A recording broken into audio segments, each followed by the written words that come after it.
When using set builder notation to describe a subset of real numbers denoted by R, we write the property X such that X is the same or some property. So usually the set of real numbers is denoted by R. So usually ganito yung pagkakasulat, no? Yan, sorry. For example, this notation here, means that the set of real numbers that are greater than 2 but less than 7. So, ito siya. Ibig sabihin yan, x is greater than 2, no? So, or 2 is less than x. So, kung saan naka-face yung opening nito, no? So, siya yung mas malaki. Okay, this one is x is less than 7. So, in interval notation, so notation lang tayo, this is written as 2, 7. Okay, so 2 and 7 here are called the uh, endpoints. Right? So, endpoints ang tawag. Okay? Okay, so geometrically, we consider this set here, x, such that x is greater than 2, less than 7. Okay, so in this particular notation, the endpoints 2 and 7 are not included.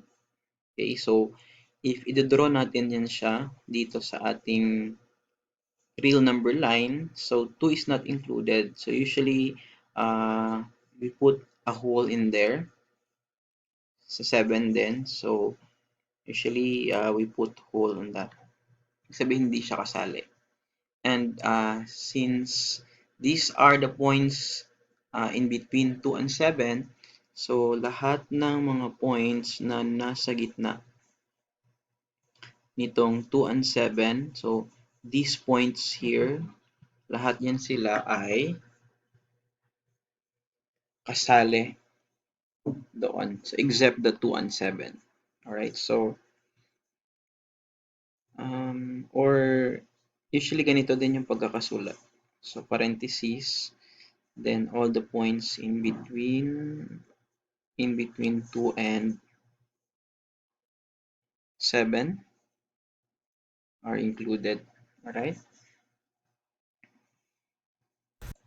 Okay, so may mga cases din na sinasali natin yung endpoints, no? So in this case, x is greater than or equal to 2. So take note of this notation. Dito kasi kanina, so x is greater than. Okay?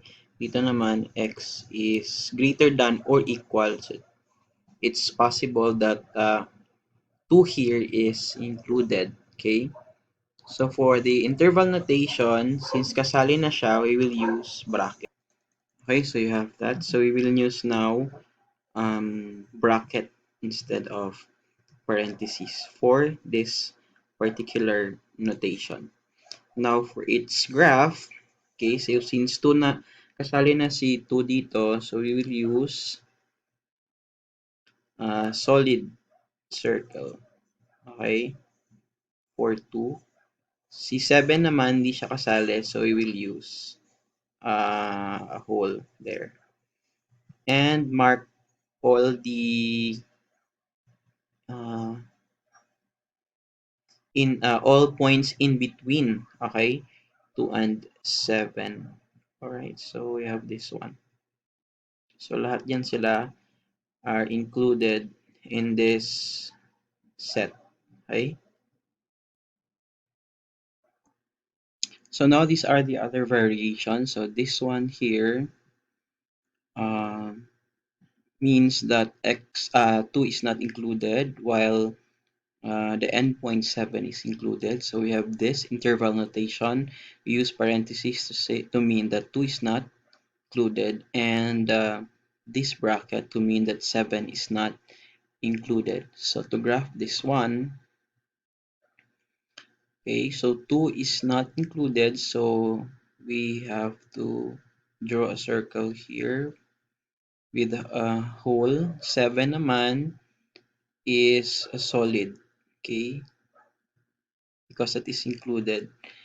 And uh, this one means x is in between 2 and 7. So all the points in between 2 and 7 are included. So these points here are included from 2 to 7. So, okay, ito siya lahat. Alright? Okay, this one means that 2 and 7 are included in the endpoints. Okay, so this is our interval notation.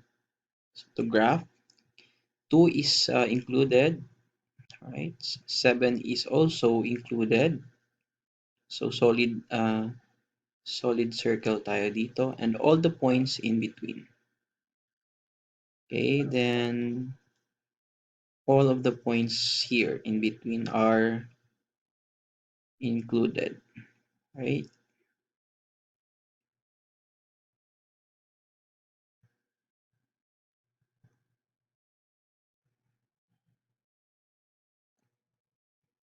Okay, so this set means that x is or x such that x is greater than or equal to 0. In interval notation, that is denoted by this one.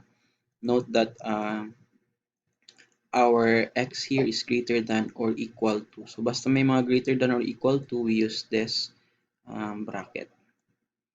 And because it's greater than 0, so lahat ng mga values greater than 0 are included. Okay, so from here up to all the points that are greater than 0. Another one, this set means that x is greater than 0. So in here, 0 is not included. So the interval notation is this one. 0 from 0 to positive infinity, not including 0. So if you're going to draw this one, 0 is not included. So we will draw a circle. Then from here, up to positive infinity. So, lahat ng mga values dyan, okay, from 0 up to positive infinity are included. This set means that x is less than or equal to 0. So, in interval notation, we have this one. If you're going to draw that one on real number line, 0 here is included. So, we will draw a solid circle. And all the numbers that are less than it. So, yung mga numbers na less than sa kanya are on its left. So, ito yun siya. And so on to negative infinity. So, all the numbers that are less than that, so ito sila lahat are included in this set. Okay, so this set naman, so means that x is less than 0. So, in interval notation, we again use the parentheses. Okay.